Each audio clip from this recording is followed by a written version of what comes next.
All right, we are going to take this process another few steps.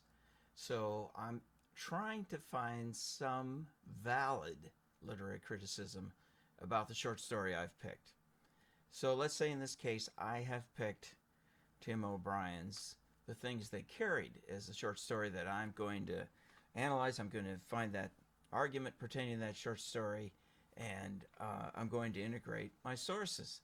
Well, obviously, I have to find them, and again, we don't want absolutely inferior and uh, non-academic sources for this.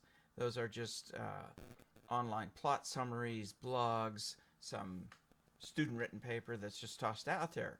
So if you go to Porterville College Library and put in your student ID, you're automatically allowed to access some excellent databases that get you into professional, high quality sources. You have to handle them carefully, but they get you the goods that you need. So we go here, and I like to start with this, with the Credo reference.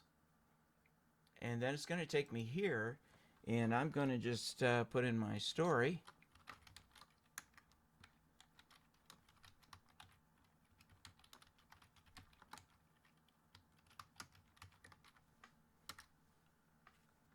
And look what happens. Amazing.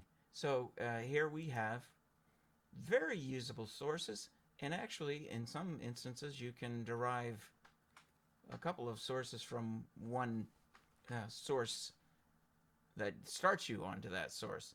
You don't want just obviously plot summary and just history, but here is an excellent section to look for. You want critical discussion of that. And you can quote this, you can paraphrase, you have to be careful again and give full credit.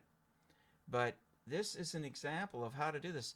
Then, of course, you bring it back, you tie it into the paper. If, for example, I am dealing with literary realism, what that is, and how that affects this story, then I really hone in on something like that. And I integrate that into my own discussion. I don't just say that so and so literary critic said thus and so. I work that in there and make it part of my discussion. So you have it made